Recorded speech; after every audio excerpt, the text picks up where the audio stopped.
So your oncology team needs to know quite a bit of information about you, and remember, you are far more than just your pathology. So fill them in on who you are. You know, are you married, divorced, do you have young children?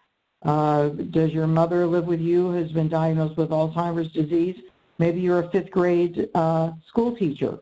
What type of activities do you enjoy? So that we're treating more than just the cancer. We really are focusing, I hope, on patient-centered care. And then these questions that you see here on this slide listed also need to be answered. Do not assume that the doctor will bring these up to you, so I want you to be assertive and bring them up yourself because they're very important. So let's discuss each one. How much do you know about your breast cancer? Sometimes there's confusion about what is meant by metastatic breast cancer, where it has spread and other specifics about its characteristics and how it might be managed. How much do you want to know about your cancer? You might say to yourself that you want to know everything, but not everyone does. Some women say they prefer just-in-time information as things change over time because it may be too overwhelming to think too far down the road regarding this journey that you're now on. And what are you hoping for? Perhaps you're planning and hoping for a miracle cure, a good quality of life, time to raise your children yourself, to be without pain. What you hope for needs to be discussed, and your answer will likely change over time too.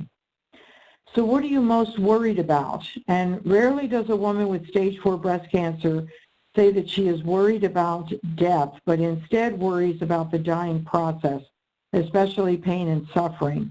And that makes perfect sense.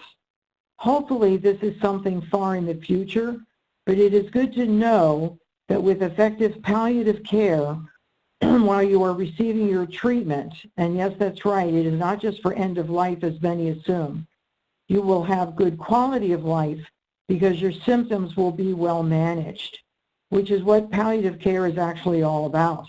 Palliative care is quality of life preservation or quality of life restoration. You might also be worried about finances, about who will help with your children's upbringing if you can't do it on your own. Worried about being forgotten. Worried about how to plan for the future when your future seems so filled with uncertainties. And these are important topics to discuss and discuss often and not just one time. And if the doctor says, oh, we don't need to talk about this today, tell him or her that you want to discuss these things today, and also during other visits with him or her and the rest of your team. Avoidance of such discussions is really not smart. And finally, tell me 3 things that bring you joy. You may never have actually thought about this before. You need to think about it now and in the future and on a regular basis. Hearing the laughter of young children, especially if they are your own, watching a gorgeous sunset, spending time at the beach listening to the surf. It's different for everyone. Your joys, too, may evolve over time. These joys are things that your treatment team need to do that best will enable you to preserve them for you.